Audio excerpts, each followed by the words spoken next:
Don't come to the club and start talking about what we've done in the past. Talk about what you haven't done anything. He's going to trophy this season. I said this season. You ain't got a trophy. This is like...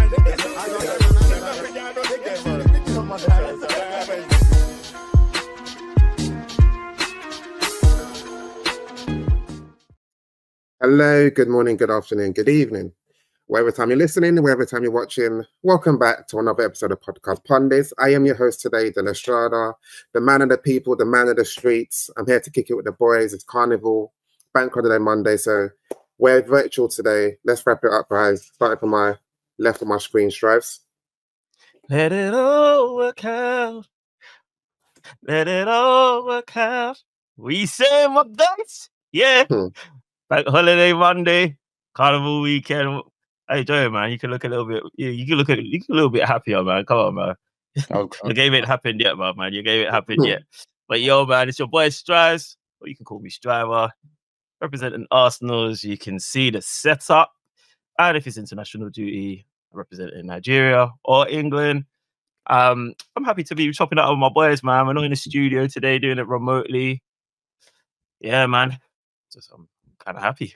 I don't know what to say to y'all, man. Cool. Next up, Marl.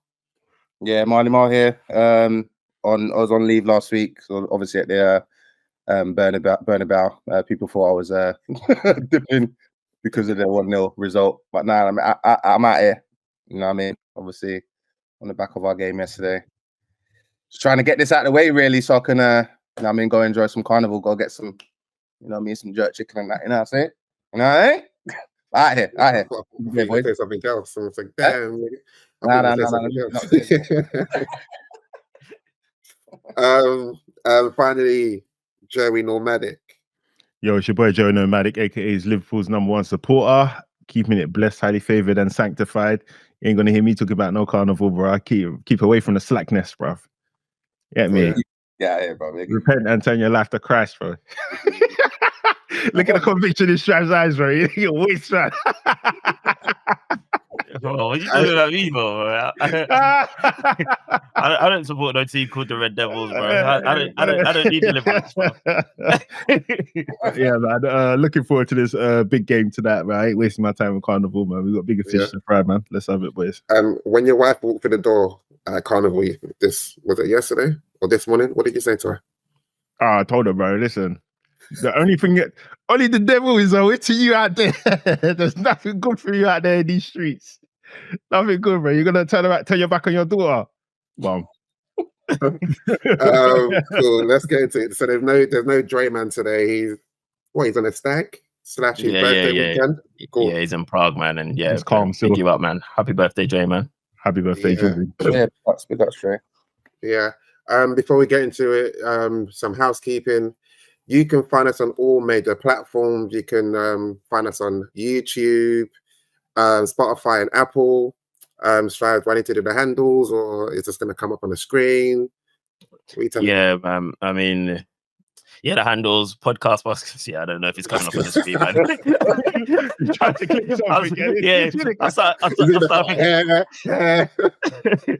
started thinking to myself, oh man, I don't know if I set it up.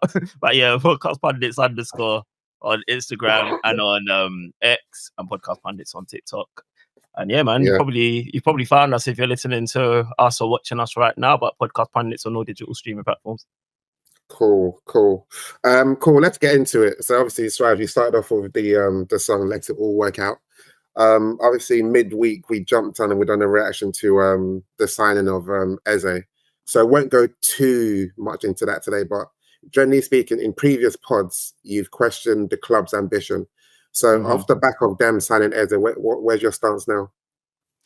Yo, I can't front.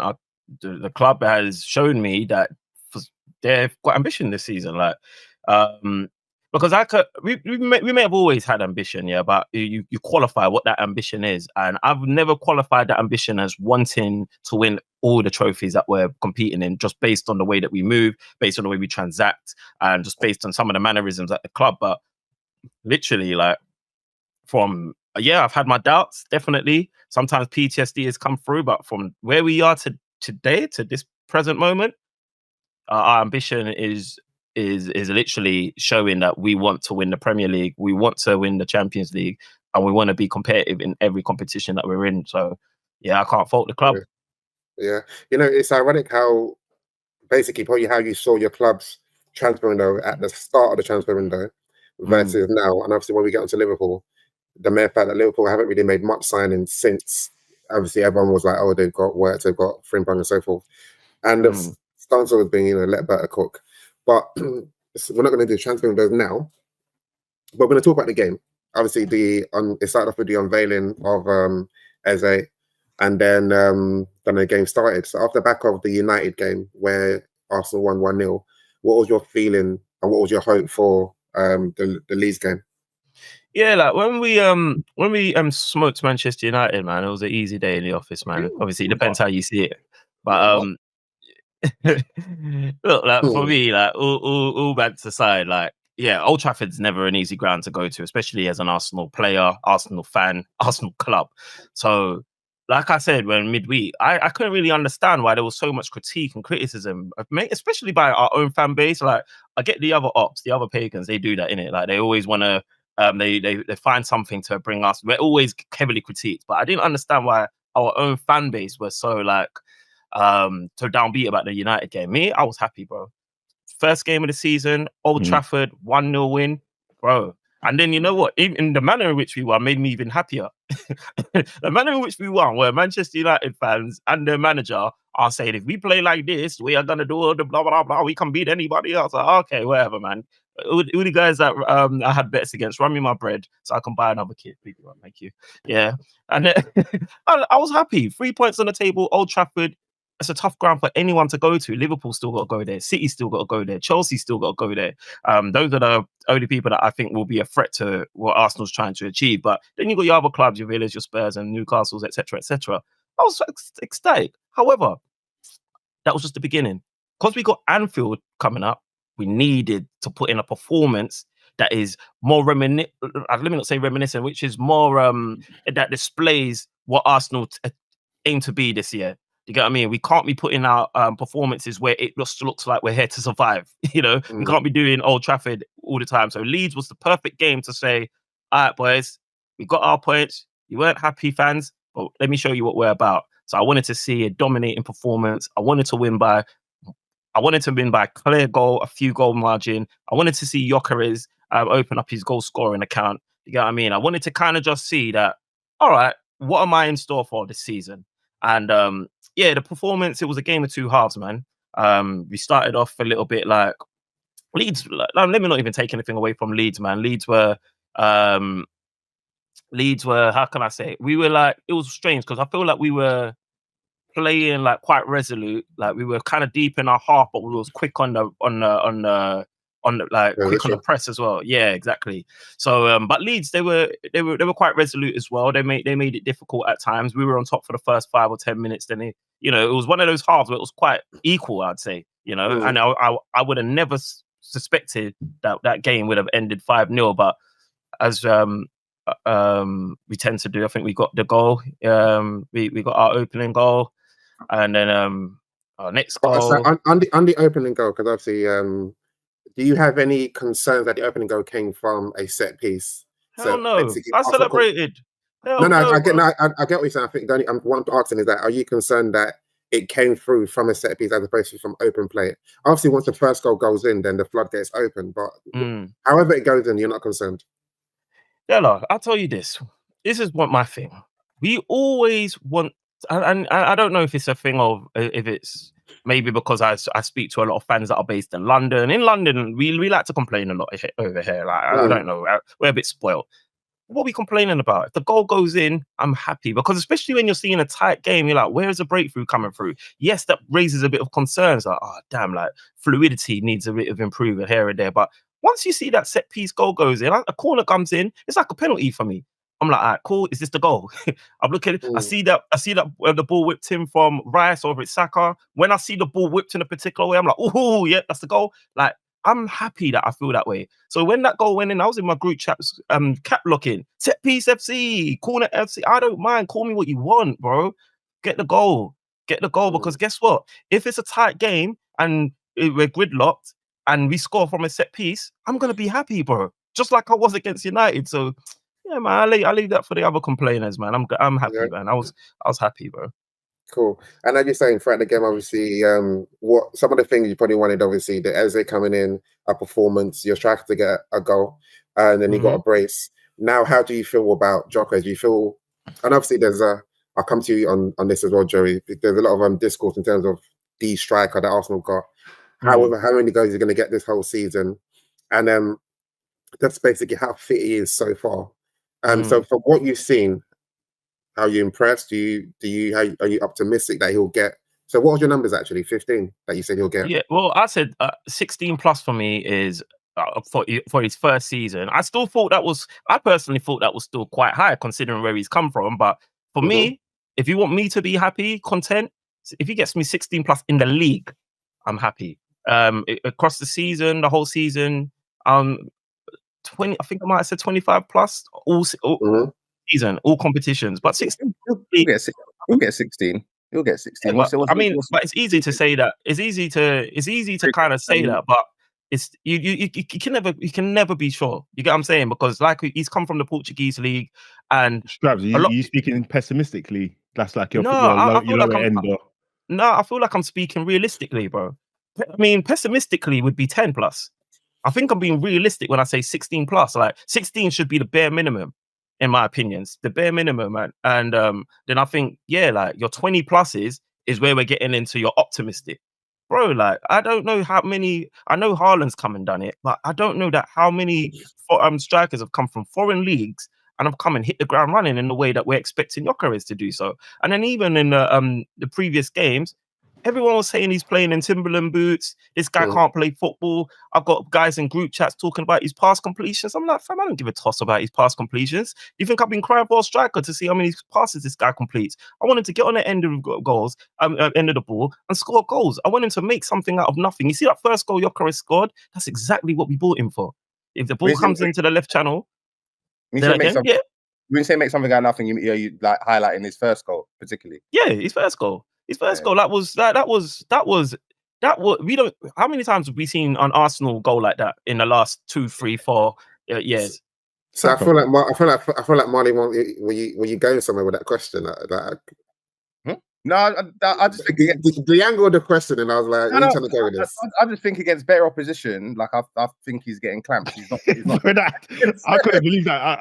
I couldn't believe that was a goal. You know. Yeah, like I was disappointed because it's like, bruv, like this is going to be his first goal, bruv, and we're gonna get he's creating goals out of nothing. But let's be honest. Yeah, but guess what? He did. Strauss is right though. Strauss is right. And what did you man say? What was all the narratives? Oh, he only scores against lower opposition. He's a flat track bully. And what have I said?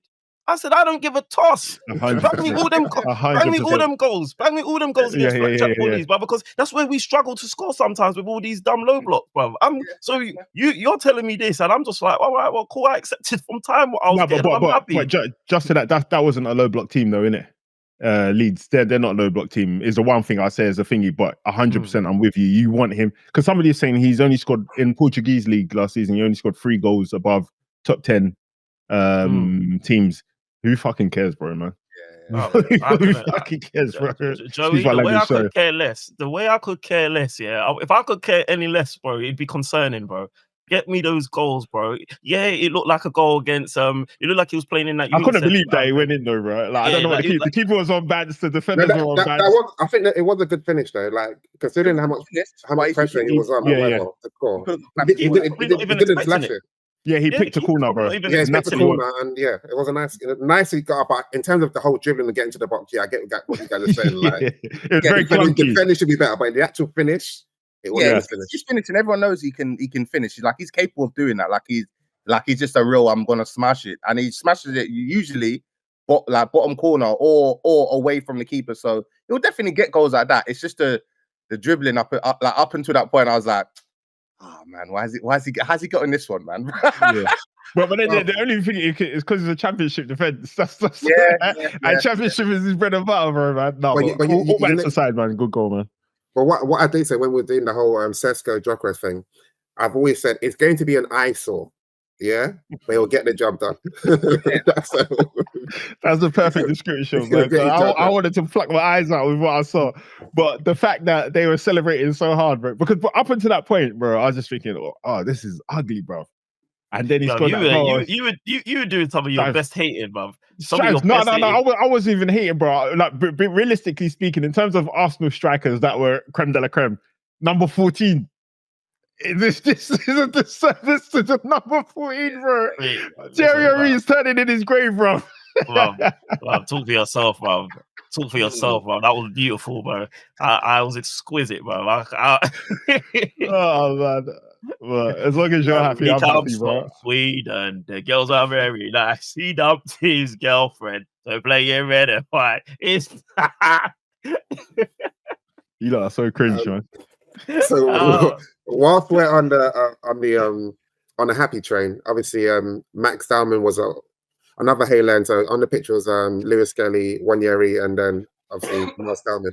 So Shaz, I know obviously you're happy with him, but Joey and Marley Marl, what do you guys think of? Bruv, I used that for my hate credits in the second game, bro. I've got nothing left, bro. All my hate credits are done, bro. I said, as soon as he came on, he fixes the preseason, bro. He dubs that one guy, got a penalty straight away, bro. I said, I'm done for the season, mate. Honestly, I was like, yo, Joey, keep it up, bro. Pause.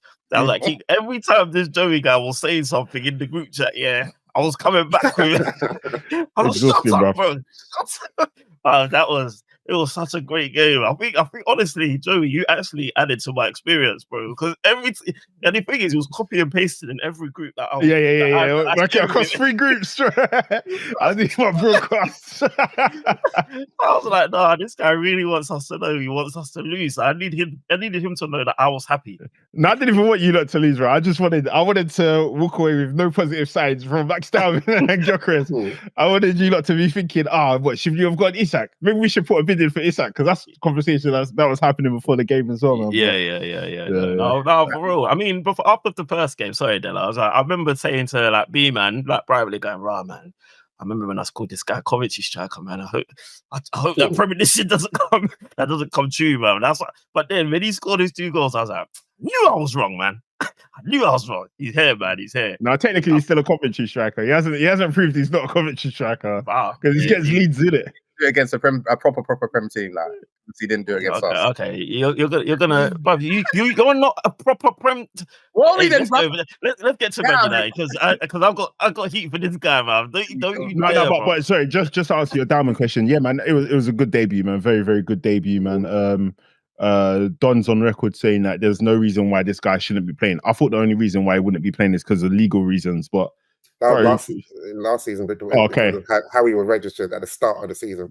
Yeah. So I'm happy to see him on the pitch, bro, because this is what Arsenal were famous for, is blooding young talent. Obviously, I was quite critical of Arteta. I think it was 2 seasons ago when I reckon you and Marley Marl. Yeah, when I reckon that Ethan Nwaneri should have been playing, and then there were a couple complaints from players that left Arsenal thinking like, there's not a clear path. And I think even some of you guys, some other Arsenal fans were confirming that, like, why is Saka playing so many minutes, bro? This is a prime opportunity to just get guys who need some minutes. So, yeah, man, I'm happy to see these guys getting off. Obviously, it was an injury that meant that these guys get game time. But as long as guys are getting game time, I'm always happy to see young talent being blooded in. Yeah, that was what's your thoughts? What's your thoughts? And obviously the linkage back to the discourse we've had in previous times about Arteta giving youth a chance, hence why Trudeau went to United. Yeah. I mean, with Dowman, I mean, I've said, I think was it last season down in the group with B-Man the Coward, C-Man. Oh, sorry, T-Man. You can't be doing him like that, man. Yeah, coward, man. I'm coming to put it, bro. Yeah. Show your face. Dowman's is an incredible talent, man. We've all seen it. Like we've heard about it through obviously the Arsenal grapevine, and then obviously seeing him as well. Like he passes the eye test like immediately. So the only concern you start to have with him in terms of like the senior game is he going to be strong enough to manage it? But then you see the clips where he's bending up like some of this Arsenal seniors as well, and it's like, nah, this guy, this guy's got he's got the minerals. And then you start to wonder if Arteta is going to do what Arteta previously done in previous seasons in terms of like not having a clear path for it for the kid. But I think I just think Arsenal fans should thank United fans for obviously taking Chidu off your hands and taking Heaven off your hands and making pretty much forcing Arteta's hand in terms of making sure that these youngsters get game time required so they stay at the club. Because Dowman, you know what though, I always disputed that review though, because I thought Arsenal's team was quite young in the first place, and I always thought like if we play with such a young team and we've upgraded quite a few players from Hale End, why would that stop? And why would like Arteta force players into the team that aren't good enough? I don't think Chido wasn't playing or didn't get an opportunity because it was an issue with Arteta. He just wasn't good enough yet. You know what I mean? And we can see that because he's at Manchester United and you guys are stacking strikers. Heaven's certainly good enough, I would say. So I think someone mentioned Rafi mentioned Heaven being comparable to maybe like Kiwior, which is probably right. I think Heaven could have got some game time when you had like maybe not Saliba because Saliba was the season before, but maybe when you had Gabriel out, I think Heaven could have got a little bit more game time then. And I think based on when's that, 2 seasons ago or last season? But Kiwior was there though. Last season, because Kiwior's Yeah, and even if Raf is saying that, I mean, obviously that's one fan's perspective, but Kiwior's actually a very good, stable, in my opinion, he's a very competent quality player. And at Arsenal, in terms of the one thing that Arsenal, I don't think anyone can dispute, our defense is like elite structure. So Heaven is good. I'm not saying he's not, but to get into Arsenal's defense, it's going to take a bit more time than it would, let's say, a Manchester United defense, for example. And because even if you saw us at pre-season, the player Salmon, we got him in the 15 as well, right?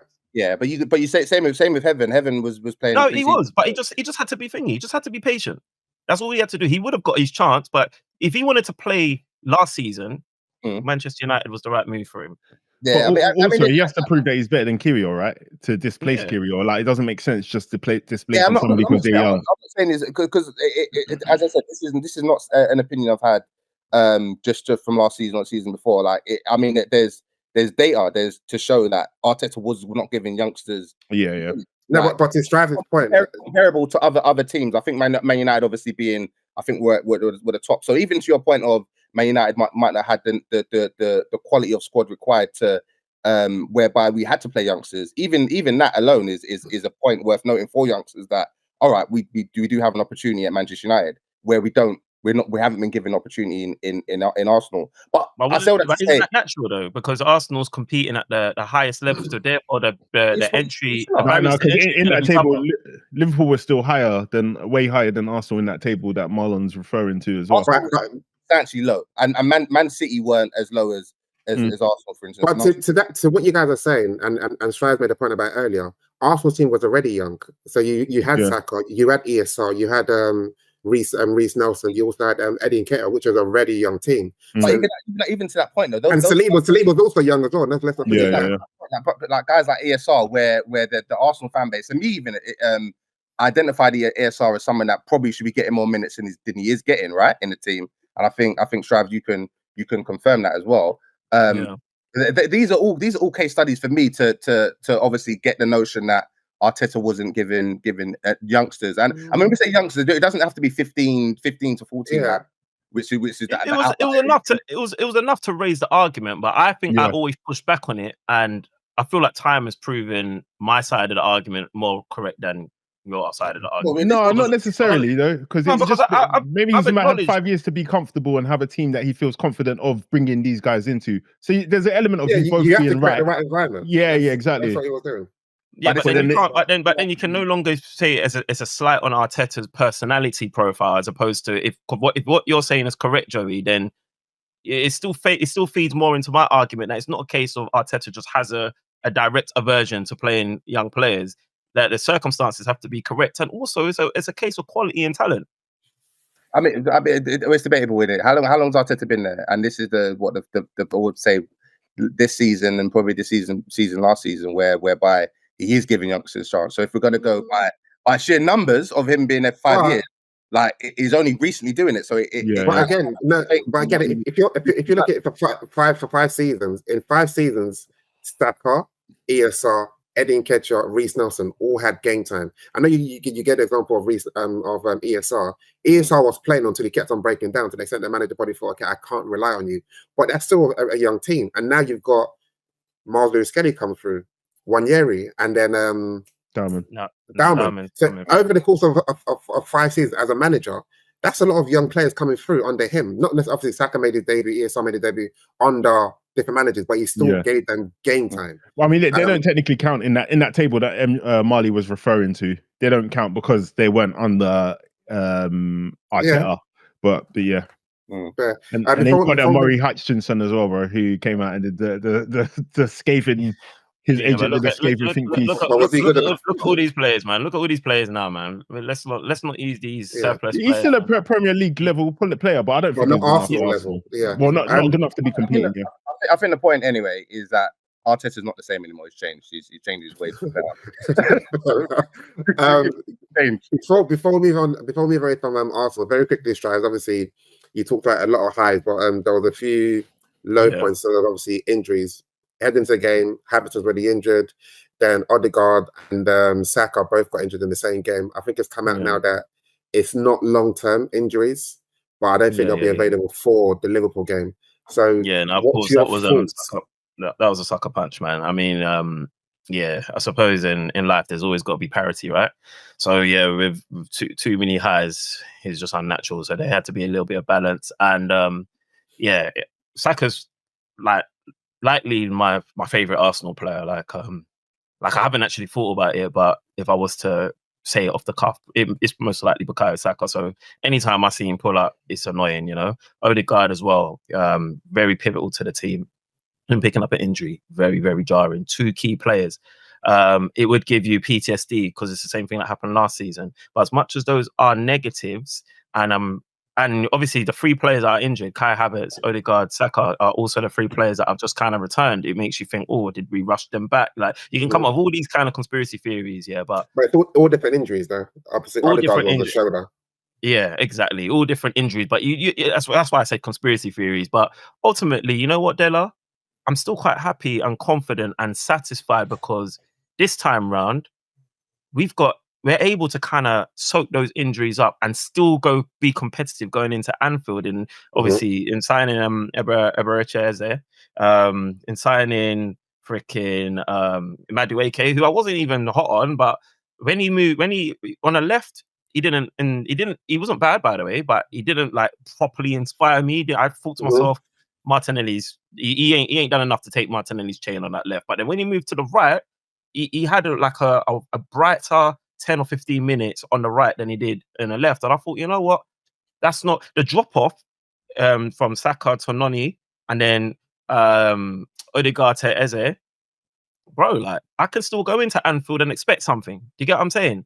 And then we still got Ethan there. You still got Dowman that might be coming off the bench. Like I'm looking at Arsenal's squad and I'm like, you're competent. And then there's still players that we haven't even sold yet that can still play a part if the going got really tough. So as much as these are Kai Havertz even being gone now, you still got Martinelli that can play centre forward, Trossard that can play centre forward. You get what I'm saying? Marino that can play centre forward. So we're just in a position where we're just equipped a lot better to handle what I felt like we couldn't handle.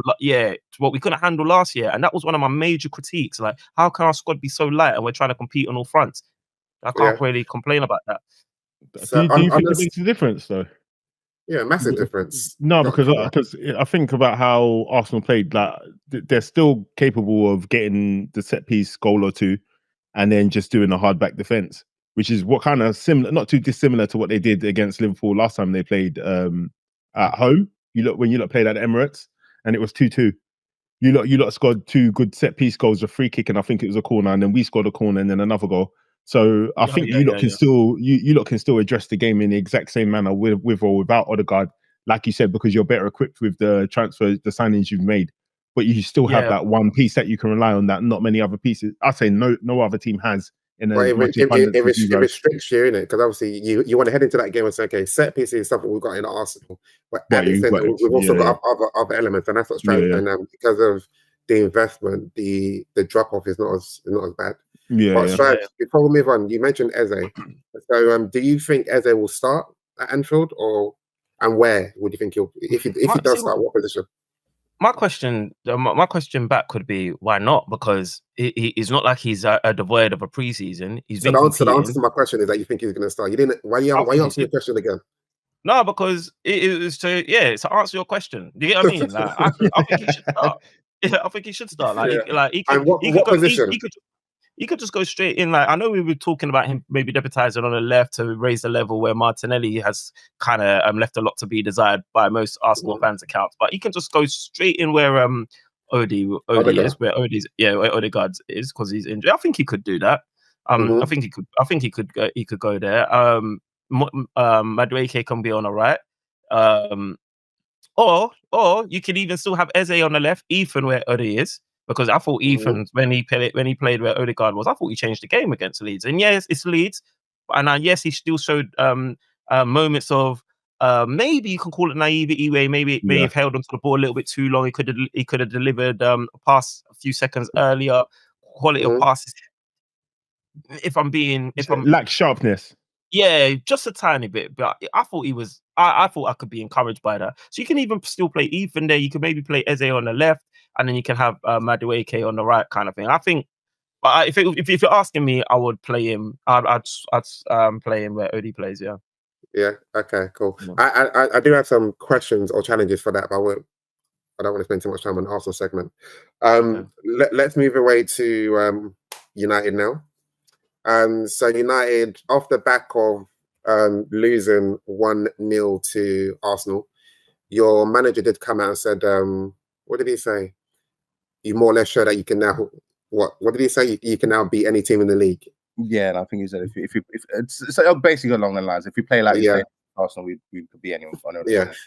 So question to you, do you feel like you played the same way you played against Arsenal? Yesterday. I think we played it well. I think midfield was. I mean, everyone knows what the main issues with Man United at the minute are that probably need to be changed in this, and it's we need a bit more supportive midfield, and we need a better goalkeeper. I think that's at this point anyway. We've addressed the strike, we've addressed the lack of goals, although it's not evident in the minute, but we've addressed it within our team. And I think now the issues which are still pretty glaring is the midfielders and the goalkeeper. I think if we can get a midfielder in and a goalkeeper in before the window closes, I think it helps Rúben a lot in terms of being able to play the way he wants to play. However, saying all that to say, I wasn't blown away by the formation last season to the point where I think my main thing was that I struggled to see the value of forcing through this formation. And at the minute, I'm still pretty much there. Like I think our formation, like I think for it to work in the way that our squad is currently in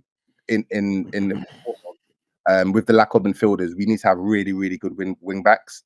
We don't have really, really good wing backs. Like Frimpong would have been a perfect for our formation as we play it, because our wing backs get a lot of the ball. At the minute, Dorgu's getting a hell of a lot of the ball, and although he's an athlete, is pretty decent defending. He's basically like a 6 or 7. Like, you're gonna get a steady performance with him, but it's not going to be. He's not going to excel in defending, or he's not going to excel in attacking, and that's where the issue is. He's too dead to be a focal point, brother. Is the phrase.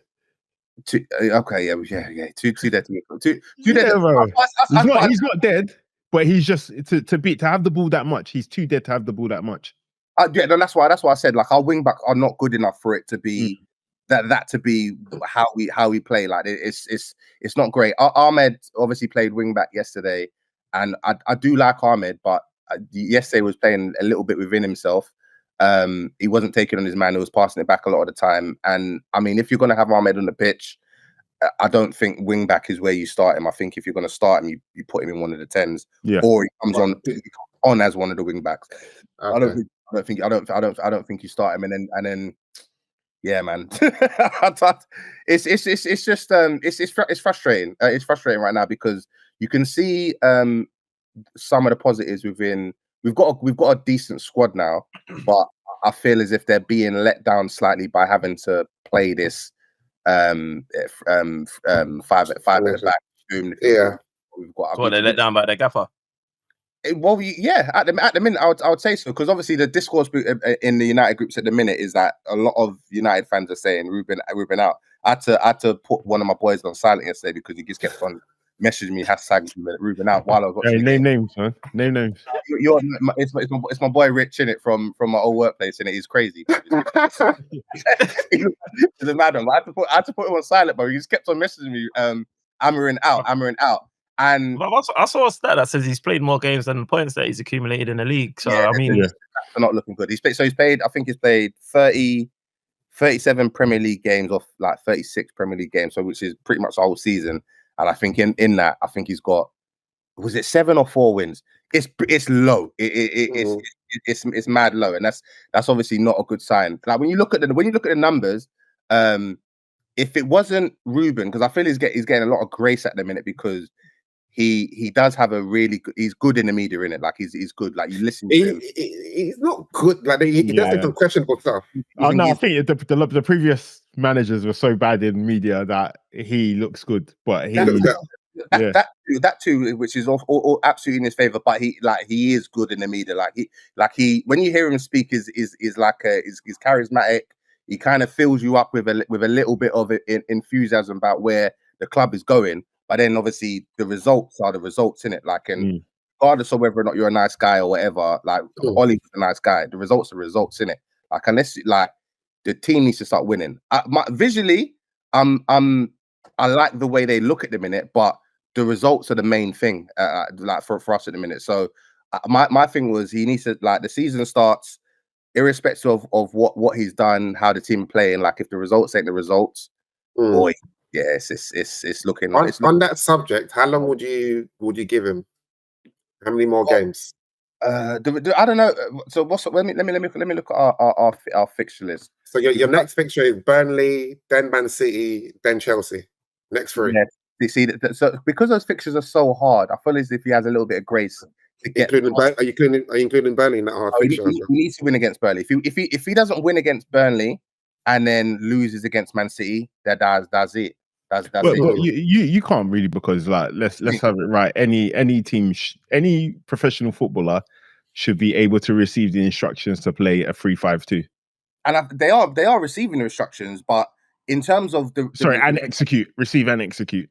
I think the players are receiving and executing, but I think what the problem is now is that it's not convincing enough for me to say that this plan A is the only plan you should have. Like I think when things ain't, when it's not working, I feel as if he doesn't show enough flexibility in terms of his formation when his plan A isn't working, where it becomes like bro. What does Ole Glasner do when his plan's not working? Boy, I mean, that's Palace as well. You got. But I'm saying because it's footballers who were playing a specific formation and then they changed and they're receiving and executing the instructions. They've won silverware. They're like, they don't change their style of play. They play their game. So I'm just saying, like, what when you say change when it's not working, what do you mean? What needs to be changed? Or is it just the manager? Because every team should be able to play. No, but you could just change to a 4-3-3, Joey. Like you can't just say because does Palace do that though? Is my question though. Let me go to Palace. Hold on, sorry. Let me touch on Palace. So with Palace, like Palace are accepting of the fact that they are Palace and they're not always going to be within the game. So in a lot of the game, they sit back, they soak up pressure, they make sure they're resolute in their formation, and then when they do have an opportunity to break, that's when they take their chances. With Man City, with Man United, because we're Man United, we are expected to have expectations. Yeah, but you're not losing because of your expectations. No, but you're not losing because of your expectations. You're losing because your team is bad right now, right? And we're bad because there is an expectation that we should have a lot more of the ball. We should have more control of the ball, and naturally, because I think if we were to play like Palace, it could somewhat work because you'd have Bruno sitting You would have Casemiro sitting. You'd have Dorgo not so high up. You'd have Ahmed not so high up as well. So when we are, what's the equivalent of those guys in Crystal Palace then? Because like Adam Wharton is past the halfway line. Will Hughes is all over the gaff. Like Lerma's all over the place as well. But that midfield that you said, if you compare that midfield to Man United, it's not. They don't have that much energy. Wharton and Man United. No, that's what I'm saying. Man United midfield don't have that energy. Why ain't Kobbie playing him to Kobbie doesn't have the energy. He doesn't have energy. But then Man United should have addressed that though. So that's what I'm saying. That's why I don't really blame the formation. Sorry, go on. That's what I say. That's what I say. If we do get the players that I'm hearing with, or the positions that we're linked with, it does help Amorim in terms of making sure his formation looks a little bit better. However, I still think I just don't like the formation. I think with the tools that we've got, I think we should be playing three in midfield. Because it gives Casemiro a bit of cover who can't obviously run. It gives Bruno a bit of cover because he does his Bruno stuff. And why can't Mount just drop in when I'm just maybe like what Joey's saying. Yeah, because I was gonna say maybe there can be some tactical tweaks, but when he changed to Mount, as in, what do you mean? As in, because wasn't Mount false nine at one point? Correct me if I'm wrong, but during the game, didn't Mount play in a double pivot with Bruno at one point? Yeah, so he started pretty much doing the false nine thing because he's a good pressing trigger, and to be fair, he played okay, but also you kind of know it exposed Bruno though. Yeah, because you said something, man. Sorry, go on, Strash. No, because I was just gonna. I was only gonna say because obviously there's been so much. I know me and Marl has had a few like back and forths, especially over like this Bruno Odegaard thing, and from the highlights because I fell asleep, so I had to catch the game up. I was thinking Bruno was like, if I was a United fan, bro, I would have felt so disappointed by Bruno's performance. But then at the same time, there were some of the tactical tweaks. I felt it exposed Bruno's flaws and deficiencies, and if you compare it to the team you were playing, Fulham, Iwobi looked miles better. Like Iwobi looked like the guy that should be freaking lauded as much as freaking Bruno Fernandes is. If you get what I'm saying, innit? And I'm not even just saying that because Iwobi came out, and I mean the thing is with the formation, because there's no flexibility in it. It's a lot easier to plan for. And that's exactly what Iwobi said. Iwobi said we're going to overload them in midfield.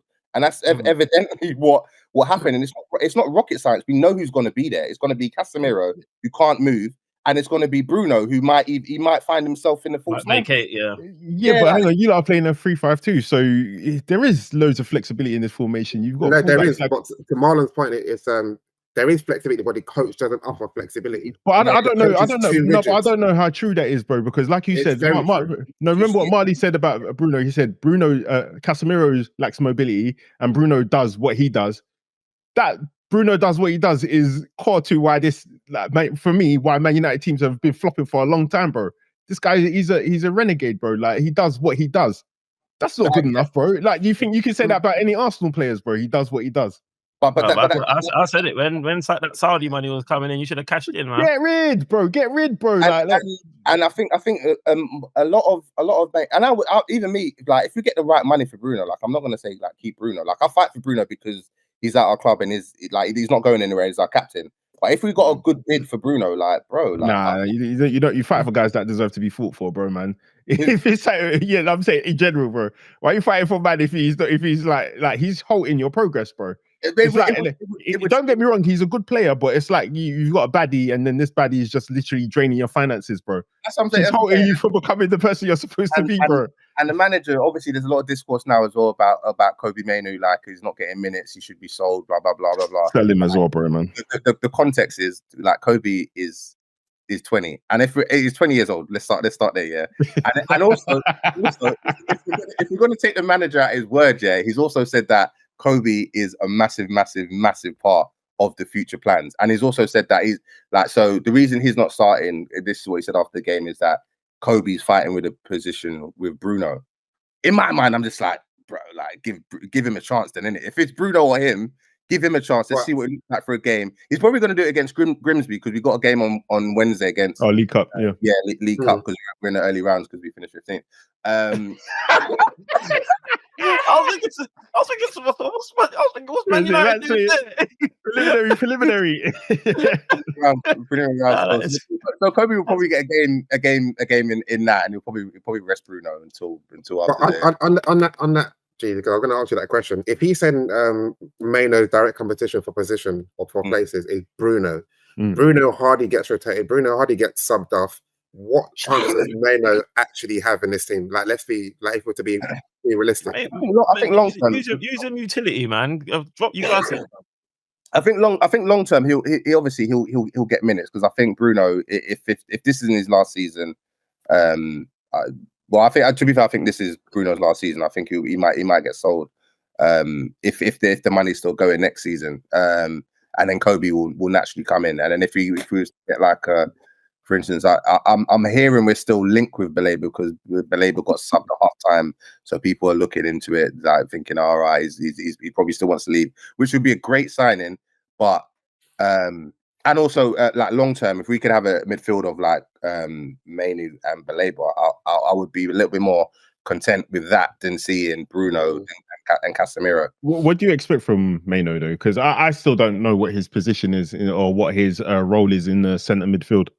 Yeah, for me, like Mainoo's just like is a calming presence. Like I think he's pretty press resistant. He's got ability to. I think his short passing is pretty good. I think his long passing is pretty good as well. And he can nick in with a goal as well. So I don't think he's gonna get. You're not gonna get as much as the off the cuff stuff that you get with Bruno. But Bruno does it too much. For instance, like Bruno, I feel like Bruno, like he sees himself in the team as the guy that, regardless of where we're at, I'm the guy that's going to do the final pass. And I think a lot of the hero ball, the hero role. Shout out Rich Red. A lot of why Man United's possession breaks down is because it gets to Bruno, and Bruno's just doing. That's crazy because we were saying this to you last season, bro. You was fighting the good fight. No, for no reason. I say, brother, let that man go. God, don't do it. Like, do you know what I mean? So, yeah, but with due respect, that wasn't your fight to be fighting, bro. My only beef is Bruno versus Odegaard. If we're doing Bruno versus any other top quality midfielder, then all right. That is crazy, bro. Even that is crazy from 15th, bro. That's insane, bro.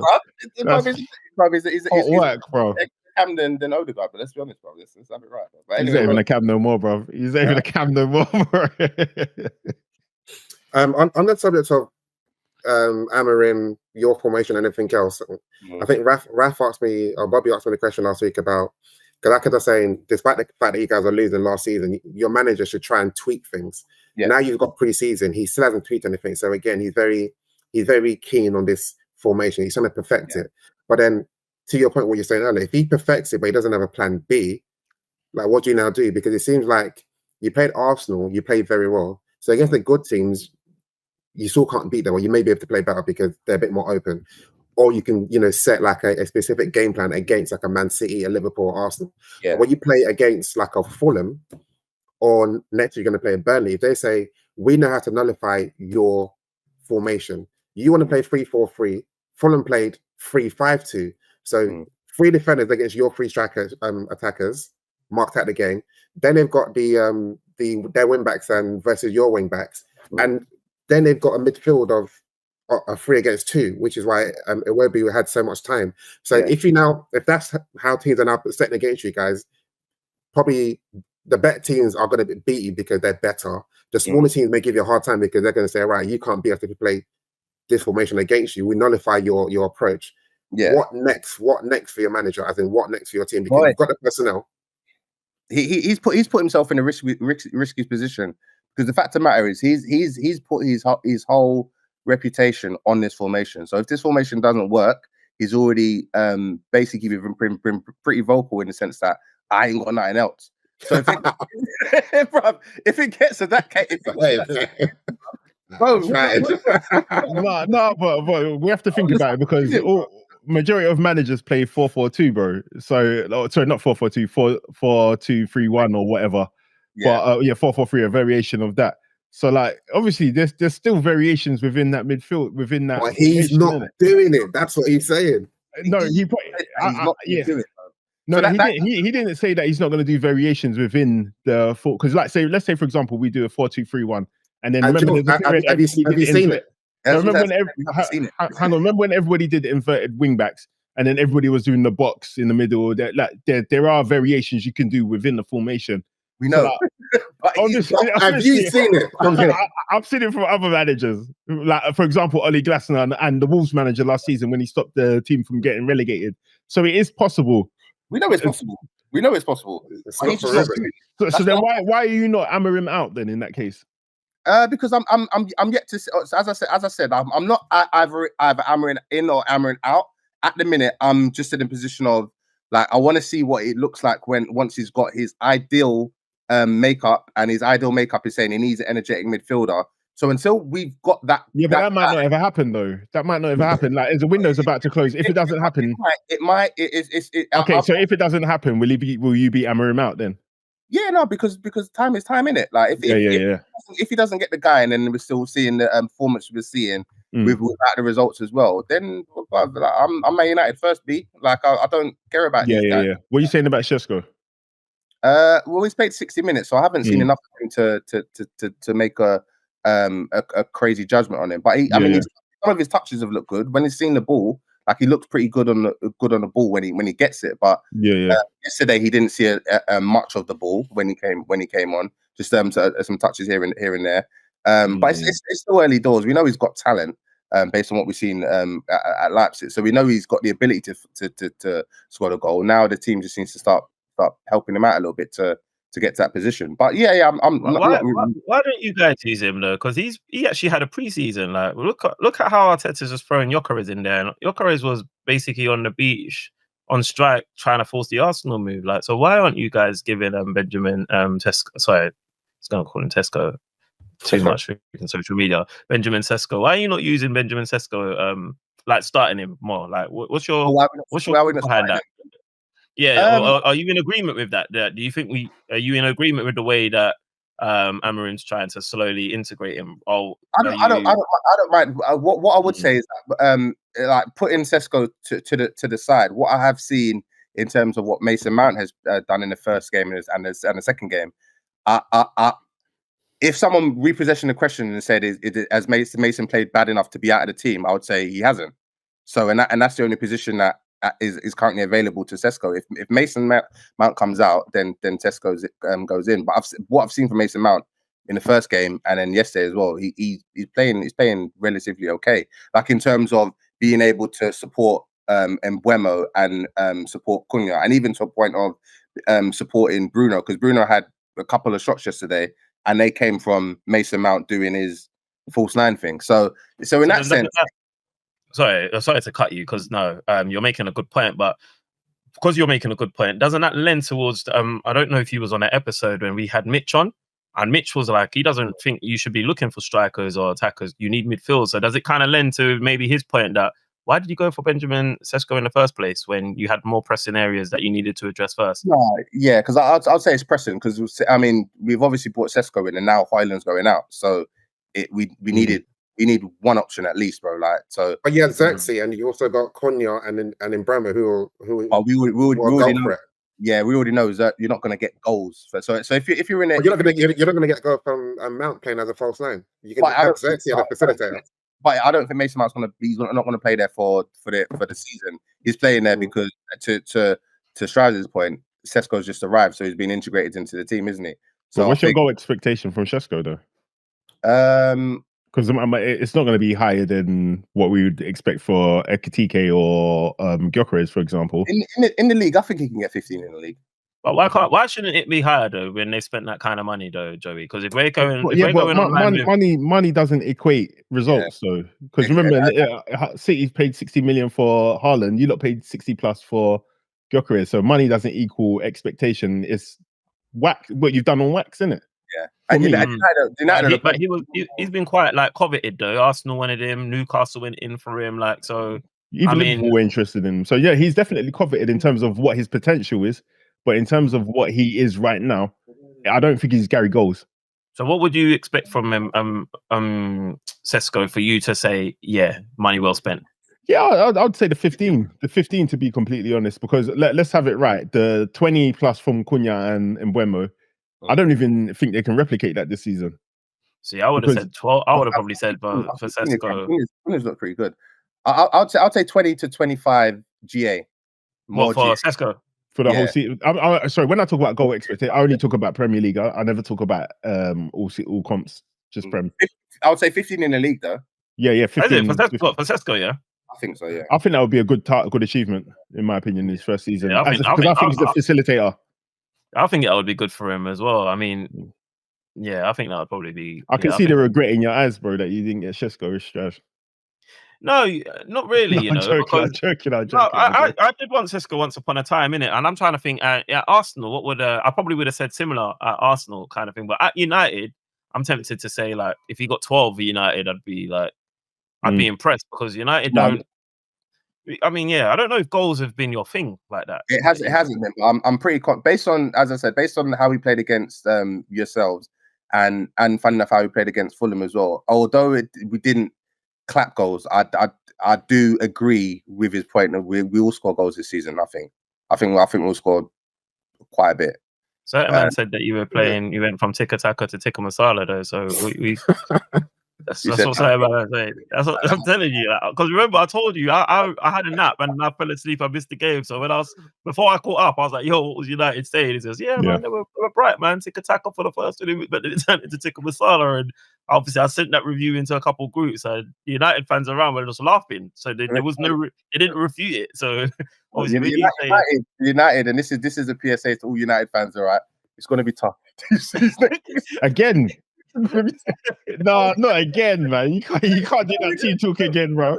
No, tough because the banter's gonna be it's crazy, bro. Like we have to navigate through. This is why I need about 12 hours before I enter the groups and have proper conversation.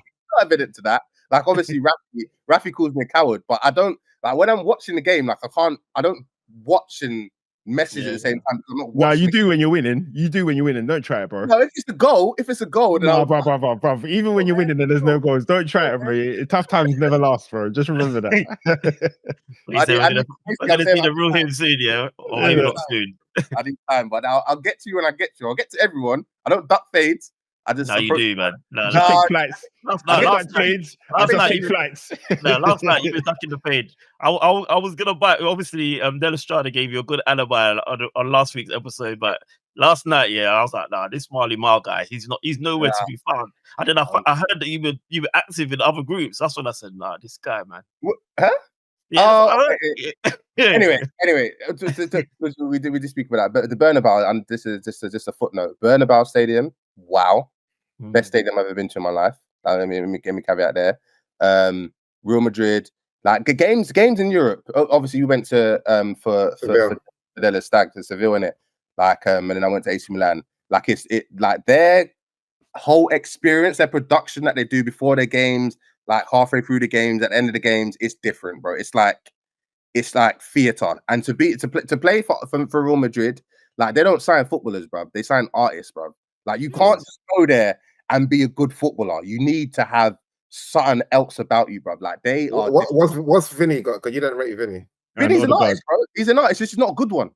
He's not a basic winger. Real Madrid could get another basic. They could get Garnacho. He's basic winger, bro. You're gonna get the same thing from Garnacho that you're gonna get from Vinny Jr. But Vinny Jr. is an artist. Like he's an artist, bro. Like different. So yeah, get to Real Madrid, guys. They're putting on shows, man. It's nuts. I'm hearing that college football's teams have better stadiums than Bernabéu as well, bro. I'm seeing USC, bro. USC, University of South Carolina. Their stadium's like 130,000 capacity, bro. Yeah, they put on, but their like college sports scene is almost like it's better than our championship, for instance. Like it's different. Bro, their stadiums are bigger than Premier League stadiums, bro. Yeah, how insane is that? Bro, that is insane. D1 college, bro, it's insane, bro. I was watching this thing on Netflix, bro. 130,000 capacity, and I think they're bringing in well over 10 million per game in tickets, and they only have 7 home games in the season, bro. It's insane, bro. Yeah, that's crazy. Still, crazy. Cool. Let's get back to the Prem. So a quick roundup of the rest of the game. So Man City, who are some people's title favourites, played against their bogey team in Spurs.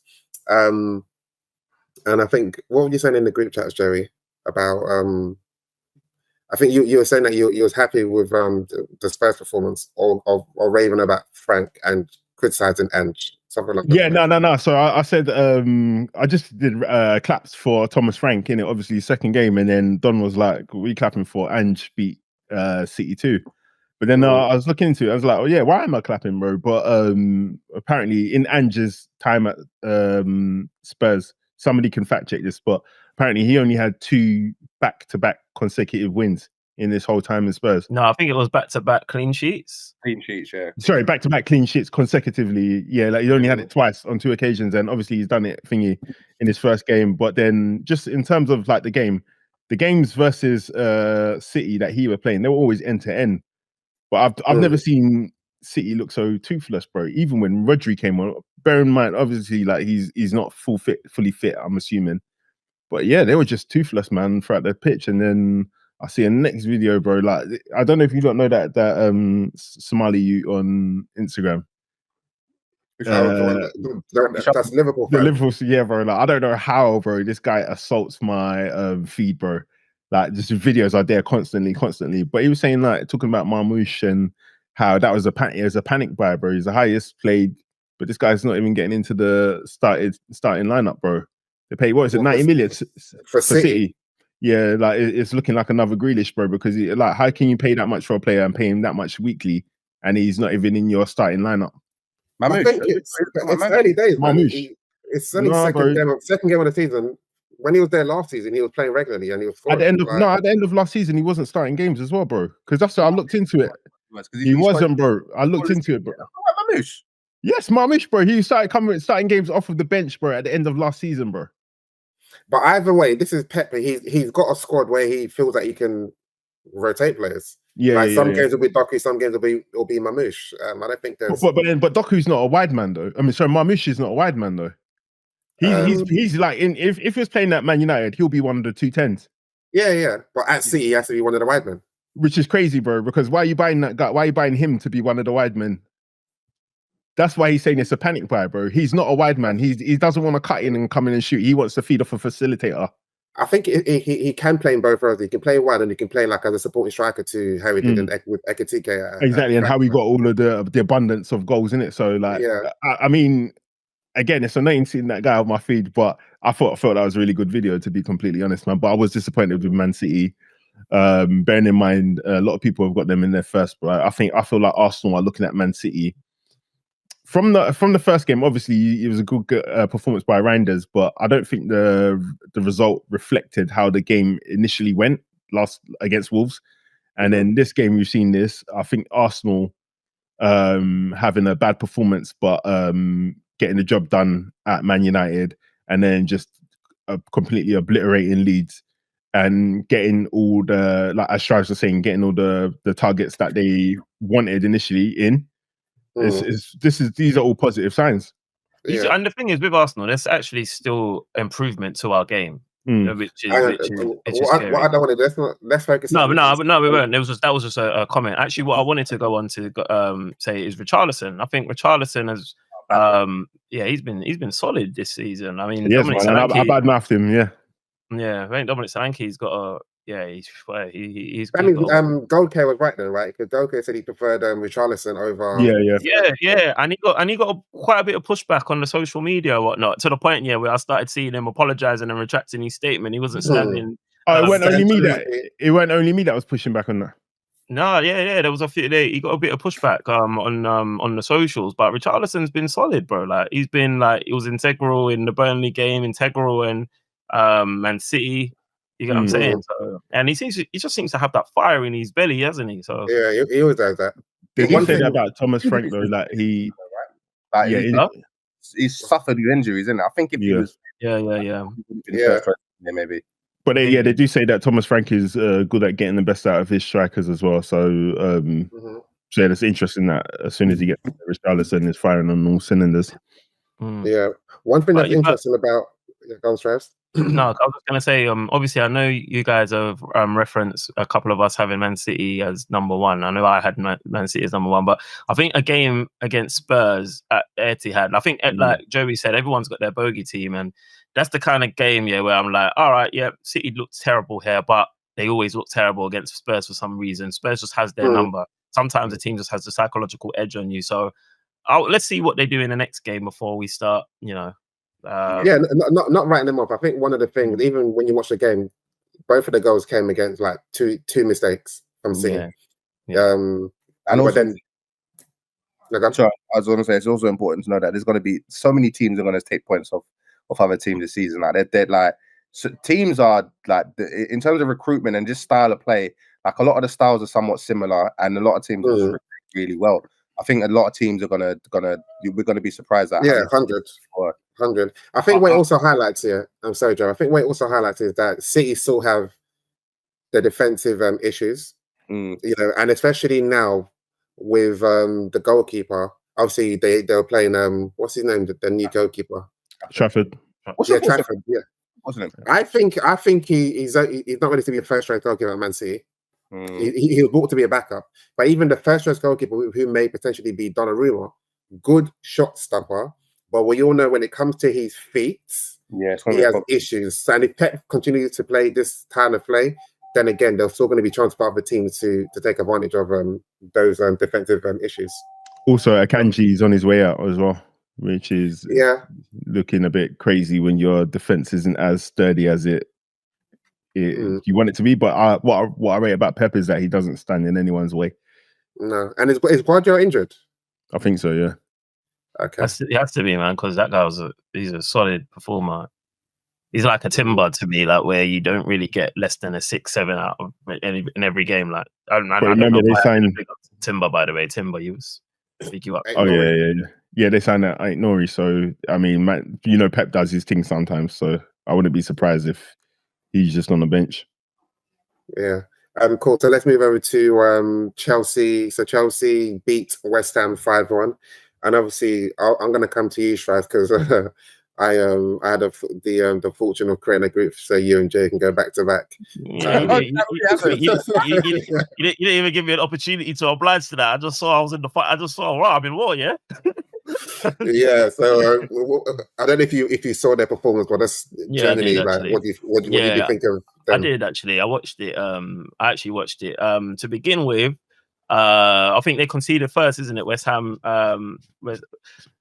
Still, like, I thought to myself, okay, let's see what Chelsea's made of. Are they going to be shaky? I thought Chelsea would look the stronger outfit. West Ham, I don't know what's going on there. Potter could be in trouble very early, man, because West Ham look absolutely terrible. But in West Ham looking terrible, Chelsea did what Chelsea had to do, man. Chelsea did exactly what they had to do. They it was funny because I think was it Merson that was saying he wonders like how creative Chelsea can be without Palmer. I think so, something to that effect. And again, although it is West Ham, we did see what Chelsea's trying to cook. In my opinion, man, you saw how. You saw how expensive their play could be. You saw how quick they can be in their build up, in their transition. I thought they had quality in the final third. I like João Pedro, as you guys know. So seeing him get a goal, I was like, okay, cool. Like, I think Chelsea can definitely be a credible threat. And if you speak to enough Chelsea fans, other than Karma, because obviously you know what Karma's on. He's on this cautious Colin stuff. But if you speak to enough Chelsea fans, they really, really believe in their squad. And it's mad. So they believe in their squad to the point where they won't go as far as saying we're gonna be title challengers, but they want to be in that mix. They expect to be in that mix, and I make them right. To be honest with you, I make them right. They definitely have a good enough bid to challenge that top three, to the point where I think Liverpool, City, and Arsenal should definitely keep a quick look on their left or right shoulder to just see what's happening with Chelsea. Yeah. Cool. So, if I may vary, what you said about Chelsea without Palmer, where was the creativity coming from when he wasn't available? For me, I thought, well, I thought like it was shared, to be honest. Sorry, I know I'm just looking now at the moment. I had a message come through, but yeah, I thought Pedro. To be honest with you, I thought Pedro was I've always thought Pedro was quite good in terms of like dropping deep, linking up play and whatnot. I feel like he's quite integral in their build up, and for the fact that he nipped up with a goal, I thought that was good. I thought Caicedo, although he is like a bit of like he's like a destroyer. He's a destroyer, but I feel like he gives you a bit of like, he reminds me of Thomas Partey a little bit in a sense that I think when you need a little bit of creative play as well, I think Caicedo pops up and he helps in that remit as well. So I just felt like it was just shared all around. Like I thought like it was a real balanced, strong performance from Chelsea, especially in response to that the goal that they conceded. So I couldn't like pinpoint one person to say this is where it came from, but I just felt like it just all around. Even Neto, who I think has underwhelmed in the Chelsea shirt. I thought Neto was pretty impressive again, but again, West Ham were really bad. Yeah, cool. Let's quickly move on to our preview of the blockbuster game that's going to happen tonight at St James's Park. So Newcastle's first game of the season at home, under the lights. Eddie Howe's already said he expects it to be electric. There's a lot of jeopardy, conflict in that game already. Liverpool, Newcastle, Ekitike versus Newcastle. He didn't go there. What's his name? Obviously, the Isak saga. Then you've got Gordon and Evertonian. So, Joey, talk to me. How do you feel going into this game? Just to add to that as well, McAllister's out of the game apparently. I think he's just had a baby, so I think he's not going to be on the. Nah, you man are soft, bro. Wait, hang on. McAllister, listen. Wait, why are you bringing out your hand to count two people, bro? Didn't just try to say that Odegaard's season got derailed last season because of childcare. Hey, bro, it's crazy that you push back on that. Yeah, that's the first thing you led you. Apparently he's not traveling up there, so he's not in the 21 man. Is it 21 or 26? He's not in the squad, match day squad for that. So we'll see anyway. But it's going to be a big game, man. Like some people in our group were asking, should Wirtz be playing in a game that is going to be of that intensity? But yeah, he's a bit lightweight, according to some people on his debut. I felt like he didn't scan well. There's a lot of times where he had the ball in control and then he didn't know, and then somebody nicked the ball off of him, and that's Joe Linton and Bruno G's. That's their bag, bro. They love that one, innit? Pickpocketing. So, like, yeah, they're saying, should he start on the left and then let the Burley boys handle the Burley boys in the middle? But my thing is, you didn't sign him for that. You didn't pay 100 and what is it? It keeps on going up. And last time I checked, it was 160 million euros. You didn't pay 160 million for him to play out wide or not be in the big games, in it, man. So he got to start that game. I would say so, Joe. What I would say that because I think I asked a question when you got first signing that, where is he going to play? But so. To respond to what you're saying is that you just brought him to contribute. So whether he contributes from the left, centre, right, that's all he needs to do. So taking him out of the centre doesn't mean it's a bad thing if he's able to go on the left and still contribute in a positive way. It's a bad thing if you're going to take him and put him on the left when Cody Gakpo played so brilliantly against Bournemouth, innit? So it's like, what are we doing? Are we doing it because we think he's going to contribute more from the left? Or are we doing it because we're scared that he's going to get overrun in the middle? Yeah. Then if that's the case, then why did you sign him? In my opinion, in it, because like we don't want fair weather players. We want players that are going to produce at the very top of most competitive games, whether it's physical or whether it's intensive from running or whether it's just going to be like a mental battle. So at the end of that discussion, we all agreed that he should be starting this game, man. So hopefully he's going to start this game. We're going to have Gravenberch back and potentially Szoboszlai, who's going to be providing the legs in the middle as well. But I think most important... that would be a midfield three. If McAllister isn't there, that should be the midfield three, in my opinion, innit? I know Frimpong is out. No, but Endo or Silva might be right back now. Who? Endo or Szoboszlai maybe right back, according to Slot. Yeah, like I don't want to see those guys playing fullback, innit? Like, don't get me wrong, maybe they can Who would play. you see that? Who would you see? Obviously, I know Joe Gomez came on for first. Endo came on for Frimpong when he came off apparently because of a thigh injury, and then after we conceded the 2 goals, the 1 goal, Joe Gomez came on. So I think he didn't want to bring on Joe Gomez because he's injured, but then we conceded and he's like, fucking let me bring on Joe Gomez. He's saying Joe Gomez ain't fully fit, but if you're fit enough to be on the bench, you're fit enough to be in the squad, in my opinion, man. Play him, and then How long do you think he can last though? I think it just He can depends. last Obviously, he can if he can, innit? If he dies, he dies. I guess is the thing, because it's like, why are we playing Endo in that position? Or maybe you start Endo there and you bring on Joe Gomez. I don't know, innit, man. But my thing is, just start with your best possible team, in my opinion. And I don't think Endo is that. I don't want to see Szoboszlai there because I think one of the goals 100% was down to Szoboszlai's just being a bit too lax and doing flicks when you should be protecting the ball. But I can't blame him wholly for that, because Konate's positioning was insane for that first goal against Bournemouth, innit?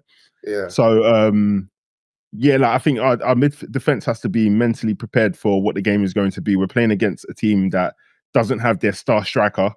So how are they going to play? They're going to play on explosive transitions. They've got some of the fastest forward 3 players in the league, Harvey Barnes, Anthony Gordon, and Elanga. So that's going to be their bread and butter. And Elanga was the one who scored in our only loss for probably about 90% of the season last year. He's the one who scored the winning goal, innit, man? So we've got to be careful in that game as well, man. The other thing is, obviously, they're going to be doing that physicality. Like, Wirtz is somebody who's supposed to be able to play against that kind of physicality. So I need to see that. I need to see that 160 million euros worth of intelligence, bro. He's going to get baptized today, bro. When you say baptized, because the Right Honourable Marl here says that £100 on Joe Linton to get a yellow card in that game. I think the odds have changed already, because it was like 11-10 or something like that the other day. But that's a certainty, bro. But when did they slashed it to 4 over 9 or something? I don't know, they probably slashed it 100%, because that was a couple of days ago. Maybe it was Thursday or Friday where we had that conversation. But my thing is, like, bro, you play against physical teams all the time, bro. Like, well, we're supposed to be scared because these guys are angry that their striker wants to come to our team, bro. Like, if that's a mental, but they are angry, bro. And the thing is, it's not even just. Who's angry? Who's angry? The players or the? No, it's just the environment. Remember, the energy in the club right now. Yeah, you're going to St. James. It's the. Remember, sometimes the atmosphere dictates what's going to happen. No, 100%. Yeah, no, 100%. I'm saying what Liverpool are supposed to adjust how they play because of that. That doesn't seem. Just know it's going to be a war. And you guys it doesn't have to be a war though, bro, because it's like. But that's how Newcastle play anyway. And on top of this whole inside saga, it's an extra fight. So you guys just need to be ready for it. That's all man's saying, cuz. Yeah, so we played against the Gallagher last season midweek. It was an explosive game.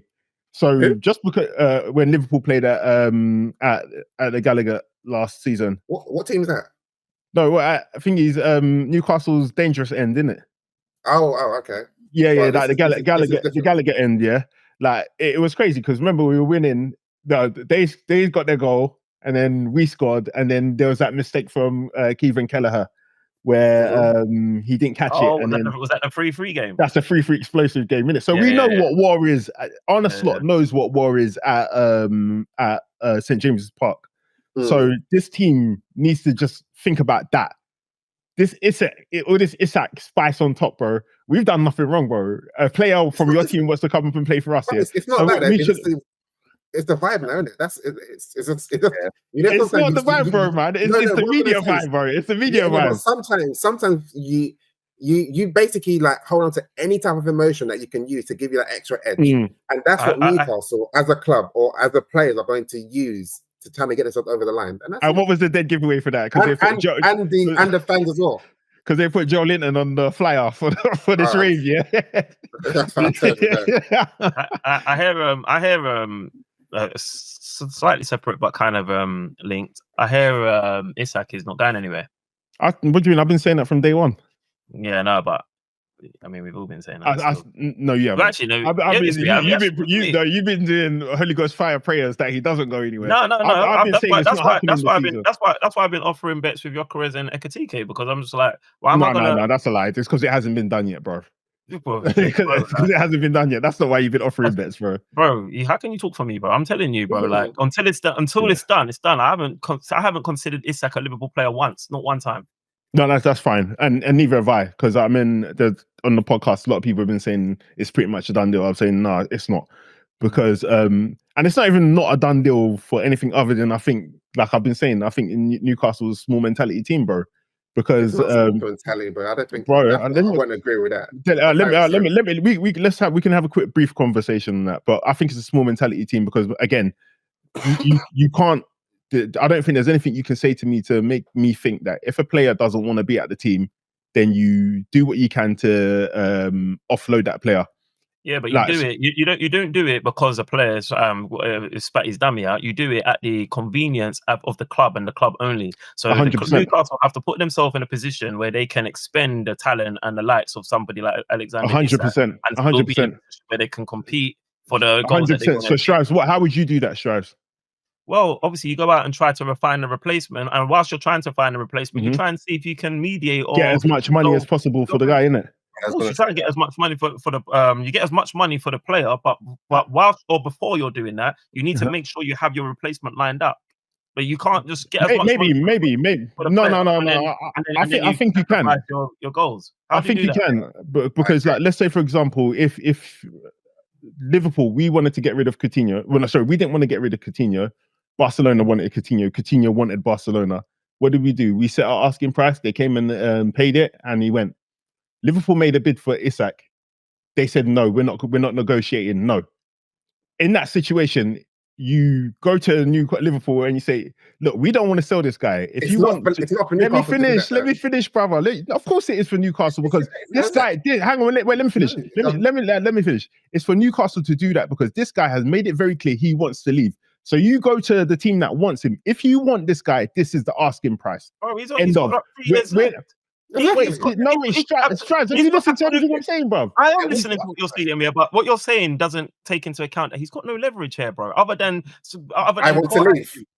Bro, he has got leverage because now he's missing 2 explosive games, bro. That's going to cost you in the season. That's his business. But it's not. It's Newcastle's business, bro. What are you talking about? It's your best player. He's not playing, bro. Bro. Life. He has got leverage, bro. He has got leverage, bro. But your point is that Newcastle are moving like a small club by basically not bending. No, for begging players to stay. For begging players to stay, bro. Let Marley speak. I think to Joey's point, small club mentality in the sense that you're saying that no business can be made. I think a big, massive club will identify that. All right, we've got this asset, but this asset is probably going to be stale in a year. Like, let's figure something out in terms of getting this deal done. And I think Newcastle, by saying that there's no asking price that can get him, is them saying, all right, we're being that he's bigger than the club. That Isak is bigger than the club. They rejected negotiations with Liverpool. Okay. Did Brentford reject Newcastle's first attempt for a striker? Small club mentality. You're naming another small club, bro. What are you talking about? No, let me finish. It's the first offer. Just because Liverpool put in their first offer and Newcastle said no, it's not for Newcastle. Okay, right, come back again with more. If you want him, you come back with more, because my guy's got 3 more years left. Wait. Go on, Della. And all Newcastle has said is that, well, Isak, you want to go? But the conditions need to be right. If the conditions need to be right, that means the buying club need to come back with more money. If Liverpool not made a second bid, but then my thing is that come back with what money, bro? Come back with more money. what money, bro? We will come back with more money. Tell us what money to come back with. Like Liverpool said, hang on. Liverpool said to Barcelona, 150 million. They made the bid. Liverpool said no. They said we want 150 million. Let me finish. They said we want 150 million pounds. Barcelona paid 150 million pounds. Deal done. Liverpool have gone to Newcastle, offered 110. They've said no, for he is not for sale. They didn't say, 110 was but childish. hang on. 110 was childish. Let me finish. They said he is not for sale. They didn't say come back and whatever. They didn't give a price. Tactic. You're saying... You're saying negotiation tactic, but how many £1 million negotiations have you done before? How many have you done? None. That's why I'm not saying it's a negotiation tactic. I'm saying, but how can you say small club mentality? We're both taking a view on things. You can't say how many negotiations have I done. I can tell you why it's a small club mentality, because I'm looking at all the other clubs. Would they do that? No. Pep Guardiola does not stand in their way of any player leaving.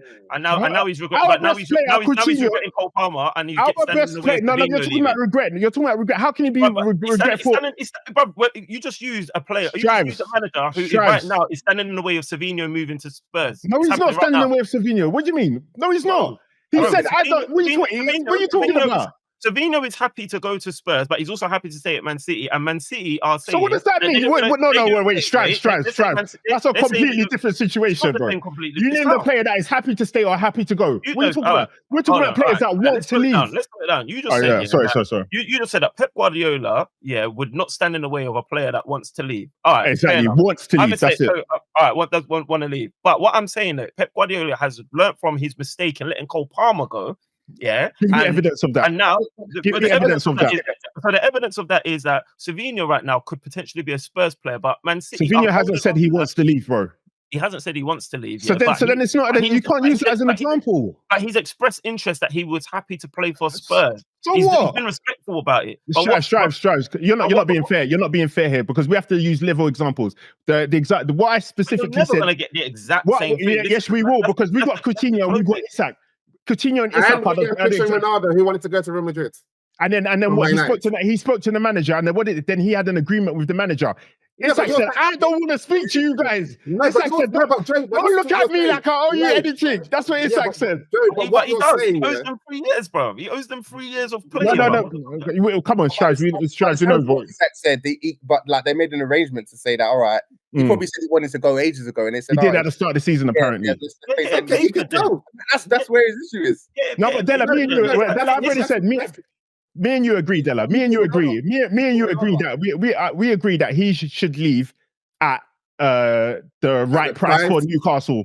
That's what we agree. So my thing is that don't act like this guy is a priceless asset. If he's a priceless asset, that means you're making him bigger than the team. My thing is, name your price. That's all I'm saying. Name your price.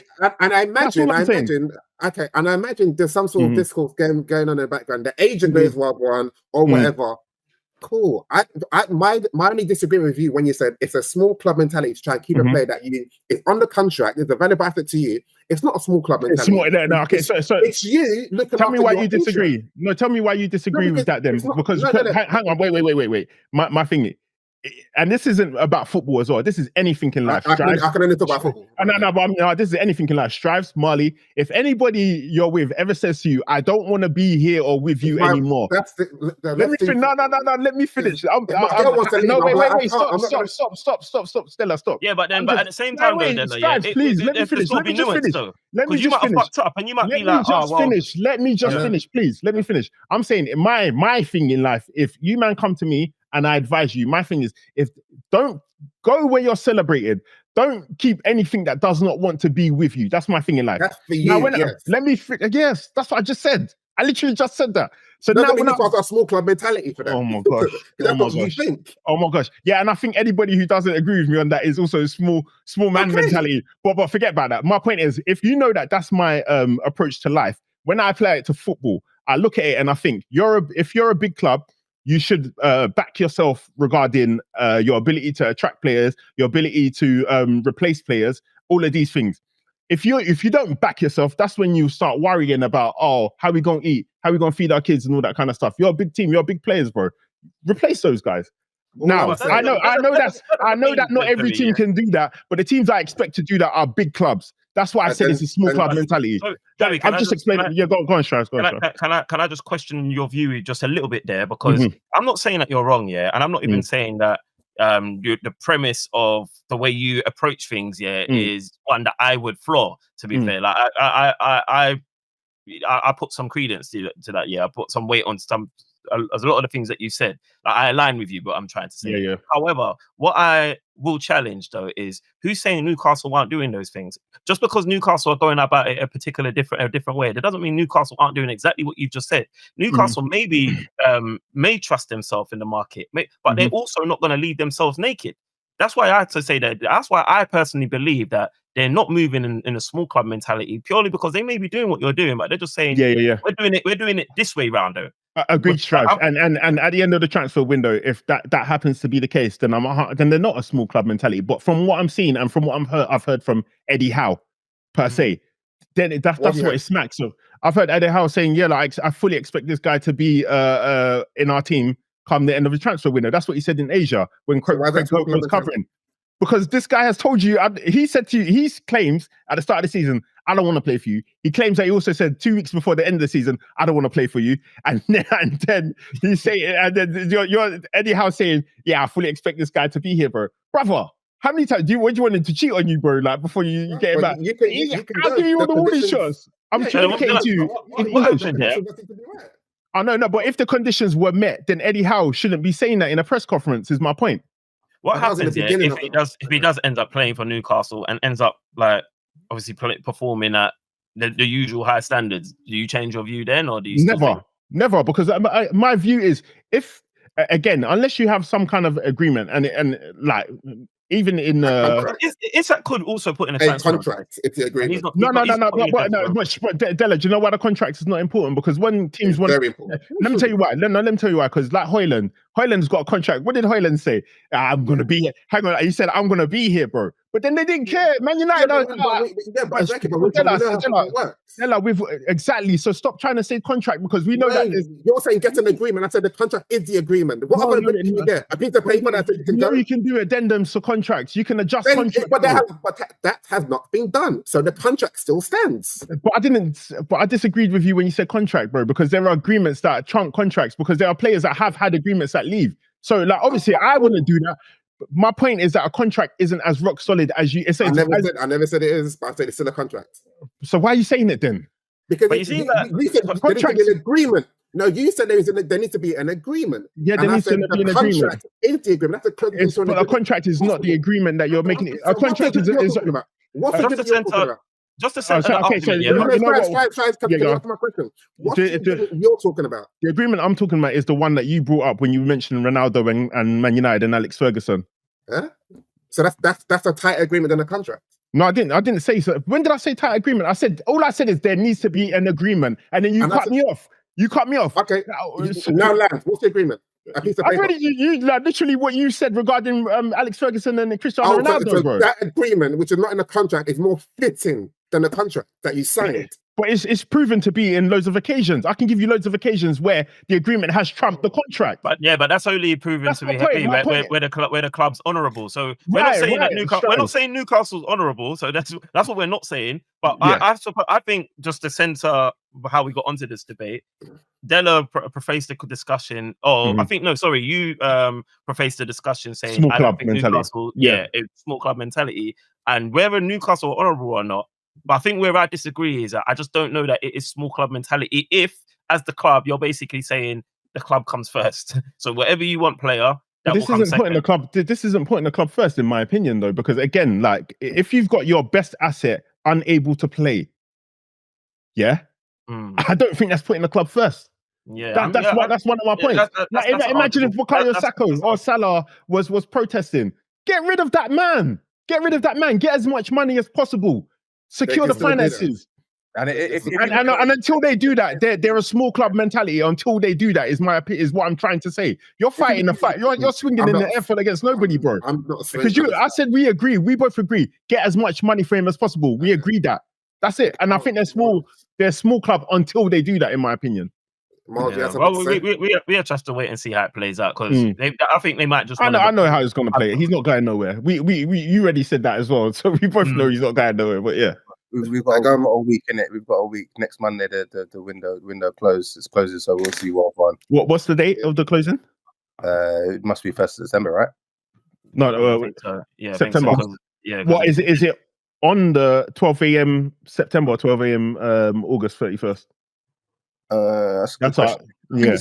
Yeah, man. Well, that doesn't matter, man. The window's going to close in a week. What is that, 12 o'clock? But in terms of the game, yeah, I personally think I don't think Liverpool will be approaching it from that aspect, and I think Newcastle will because give me a score prediction. Again that's more small club mentality. But I think if it works, it works, isn't it? Yeah, exactly. If it works, it works. But I think personally we should be winning that game. 2-0. We should be winning that game. If we don't get 3 points in that game, I'll be very, very disappointed because this is the first test of the season for me. Yeah, and 2-0 away from home. Yeah, like last season was the first time Newcastle had not lost to us at home, bro, in a long time. Fair enough. Like they usually don't get good results against us at home. So yeah. Della, what are you saying? Newcastle being one of your club faces. Boy, it could be a draw, or maybe Newcastle nick it 2-1. But we'll see. Come Monday. Cool. Let's wrap it up so guys can go and do their thing at Carnival, go and eat some jerk chicken and all of that jazz. Cool. Let's do our back pages. Yeah.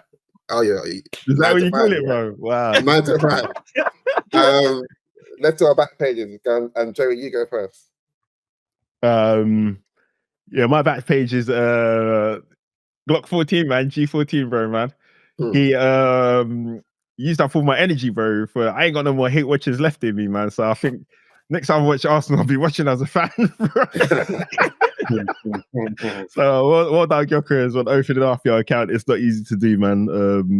The goal looked terrible, but it doesn't matter as long as it goes in the back of the net. Yeah, Marl. I'm gonna give my back pages to Everton as a whole. First game in a new stadium, and they won their game as well. Hold tight, Jack Grealish coming out of the shadows and getting 2 assists as well. So yeah, well done to them. Strives. I'm going to give my back pages to Hayland, man.